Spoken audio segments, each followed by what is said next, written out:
Hey strangers, there's one thing we know for sure as business owners ourselves. The less your business spends, the more margin you keep. But today, everything costs more. So, smart businesses are graduating to NetSuite by Oracle. NetSuite is the #1 cloud financial system, bringing accounting, financial management, inventory, HR into one proven platform, helping you reduce IT costs, maintenance costs, and manual errors. Over 37,000 companies have already made the move to NetSuite. Backed by popular demand, NetSuite has extended its one-of-a-kind flexible financing program for a few more weeks. Head to netsuite.com/strange. netsuite.com/strange. Hey, true crime fans! Tired of ads interrupting your gripping investigations? Good news. With Amazon Music, you have access to the largest catalog of ad-free top podcasts included with your Prime membership. After all, ads shouldn't be the scariest thing about true crime. To start listening, download the Amazon Music app for free, or go to amazon.com/ad-free-true-crime. That's amazon.com/ad-free-true-crime to catch up on the latest episodes, without the ads.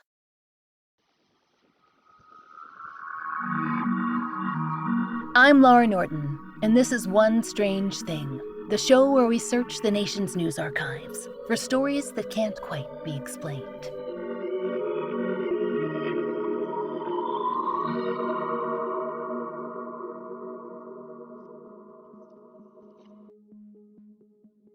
Strangers, we're about to make a bold statement. Of all the infrastructure out there, we think it's fair to say that bridges absolutely clean up in the paranormal department. Sure, you have your clowns in the storm drains, your phantoms messing with the electricity, your Sasquatches picking off chickens straight from the coop. But we are hard-pressed to come up with a man-made utility that seems to attract more, shall we say, odd stuff than the humble bridge. There's goatmen on bridges frequented by the Mothman, and Jeff Bridges, who we'll count honorarily as a cryptid because he has earned it. If you've been listening for long enough, strangers, you'll recall that we've discussed a few bridges in our time, and today we return to the realm of crossing rivers and connecting roads to visit a bridge in Stowe, Vermont. Stowe is a small town due east of Burlington, Vermont. It'd take you about 40 minutes to get there by car. This is a nook of the country where, no matter where you are, you're perpetually nestled in the trees and closer to Canada than to the eastern seaboard. Nowadays, Stowe describes itself as a, quote, four-season destination, which just sounds like a destination to us, but the main attraction looks to be a very Vermonty ski resort and a cute mountain town on its periphery. It all looks very nice, and so does the Stowe Hollow Bridge. Per the Associated Press, this bridge is a covered one. Picture a barn-like roof over a trestled bridge. It's little and located on Hollow Road, hence the name.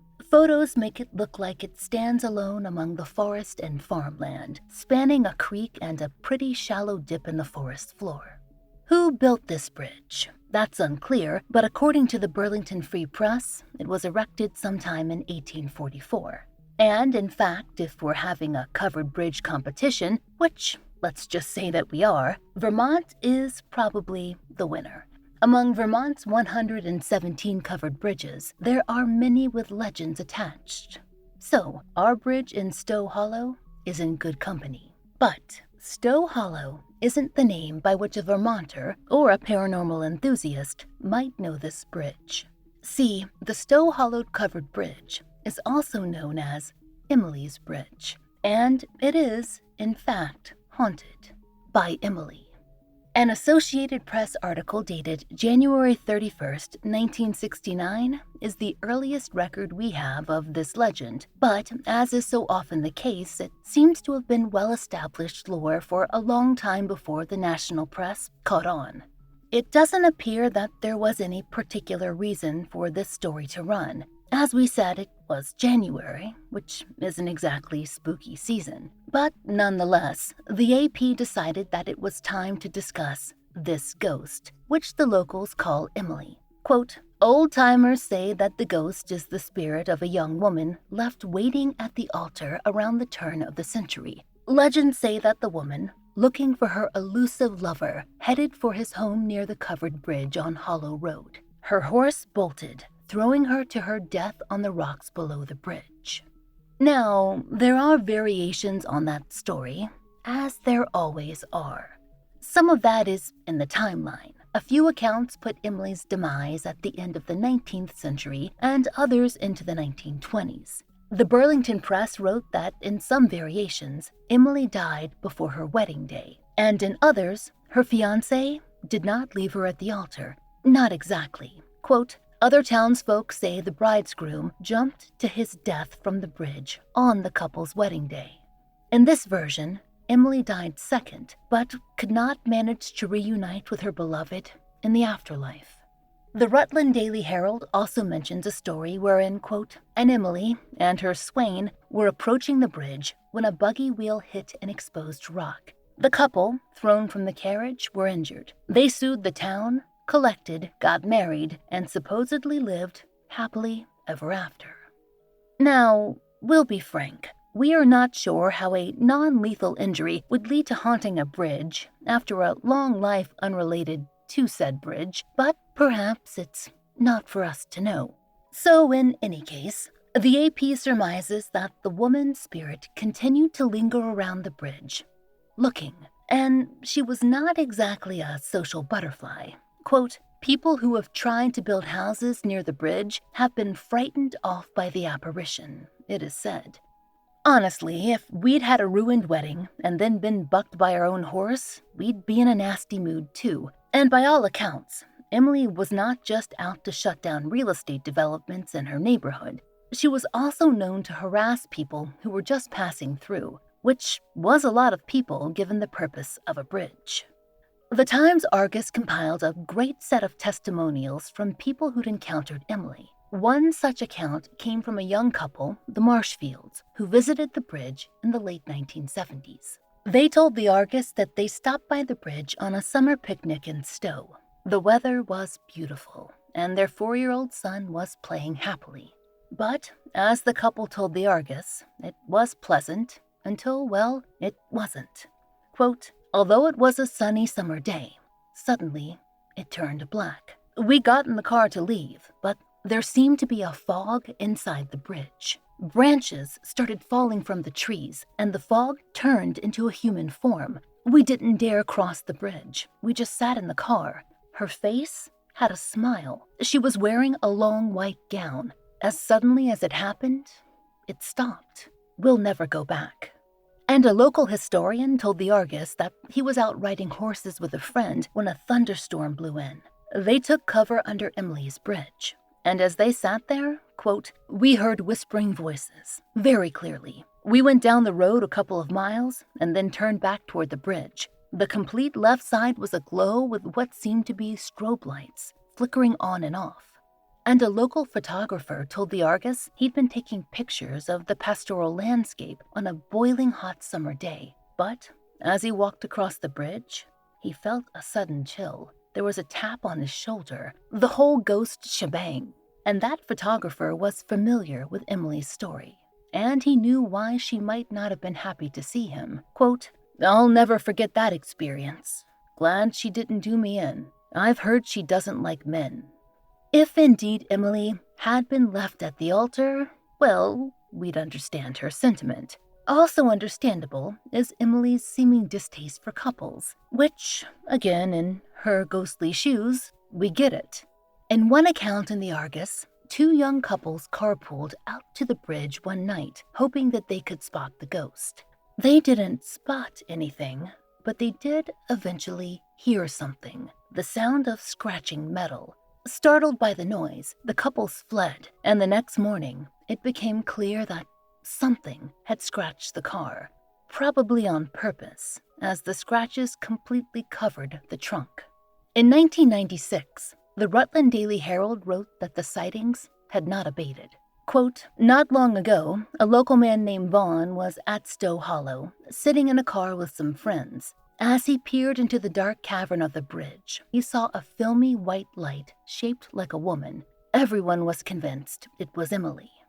Vaughn's party locked the car doors in an attempt to hunker down, but Emily didn't seem to know or mind. Quote, "For a while the form hovered there, as if it was simply observing them. Then it began to move again, slowly circling the vehicle. At some point, Vaughn says, it reached out and grabbed the door handle and began shaking the car.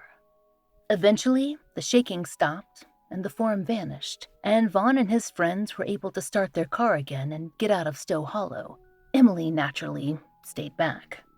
Strangers, it probably won't surprise you to learn that Emily is still sighted with some regularity to this day. Per the Vermonter, if not in the form of a human-shaped specter, sometimes in the shape of an odd light. An orb, you might say. We're not going to dive into the wonderful world of orbs right now. For one, it's too complicated, and for another thing, we do hope to someday run a full episode on this phenomenon. But suffice to say, an orb is a manifestation of a ghost. Sometimes, when one sees weird lights, they're orbs. Sometimes they're non-orb lights. It's one of those you know it when you see it sort of things. And see it, some people do. This episode is brought to you by Progressive Insurance. Whether you love true crime or comedy, celebrity interviews or news, you call the shots on what's in your podcast queue. And guess what? Now you can call them on your auto insurance too with the Name Your Price tool from Progressive. It works just the way it sounds. You tell Progressive how much you want to pay for car insurance, and they'll show you coverage options that fit your budget. Get your quote today at Progressive.com to join the over 28 million drivers who trust Progressive. Progressive Casualty Insurance Company and Affiliates. Price and coverage match limited by state law.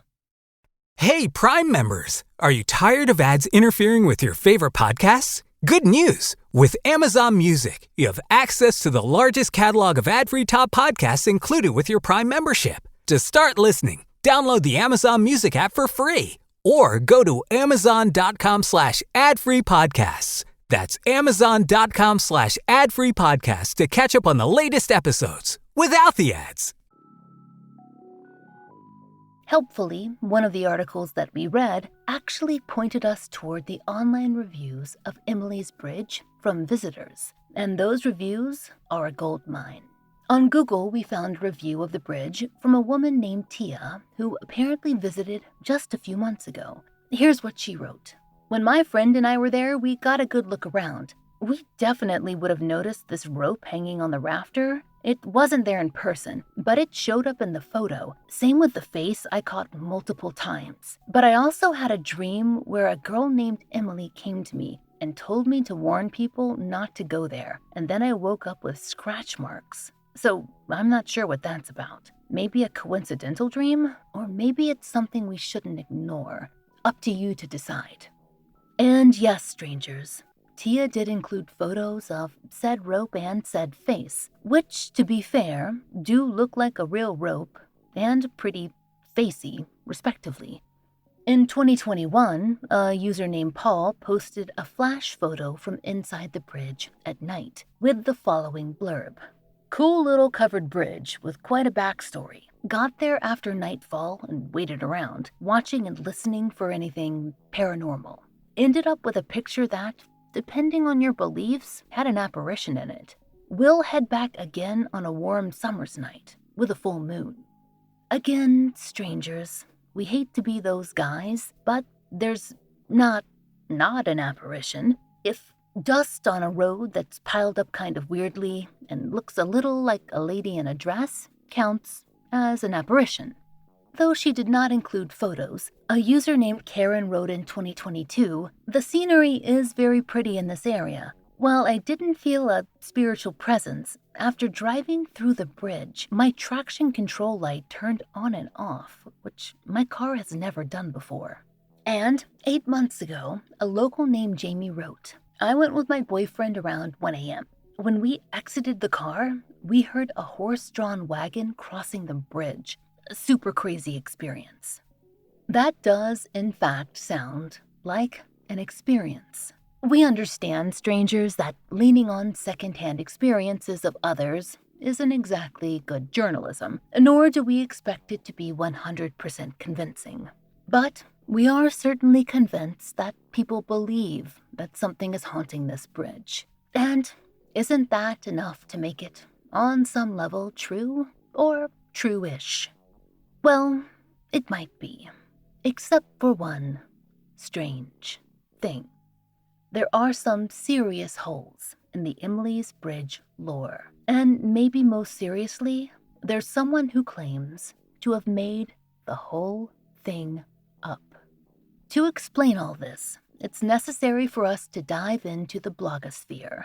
You see, the local media in Vermont hasn't picked up on this one yet. At least, not as far as we can tell. In October of 2012, a blog called Obscure Vermont, run by someone named Chad Abramovich, claimed that the Emily's Bridge legend could be traced back to one woman, a local named Nancy Wolfe Stead. Apparently, Chad got this information from an author named Joe Citro, who we've actually mentioned on the show before. In any case, Joe did some digging and shared what he'd found with Chad, that the Emily's Bridge story originated in the 1970s as a small act of NIMBYism. Per Obscure Vermont, quote, a woman by the name of Nancy Wolfe Stead claimed that she was the one who created the story of Emily to scare local youth. There was a swimming hole somewhere near Stowe. She remembers making up the story of the bridge to amuse the kids. She was also the one who came up with the name Emily. Another post on a different blog, written by one Amy Bennett, editorializes this allegation a little more. Quote, a homeowner close to the bridge by the name of Nancy Wolfe Stead had been dealing with numerous disrespectful people partying at a swimming hole near it for a while. There was likely noise, vandalism, and trash left behind, and this bothered her and other locals enough to create a ghost story intended to scare the partiers away. And get this, strangers, when we were perusing random people's reviews of the bridge, we also found a photo of the historical placard that's posted near the bridge right now. And in the placard's brief section about the Emily legend, this alternative story is mentioned, albeit briefly.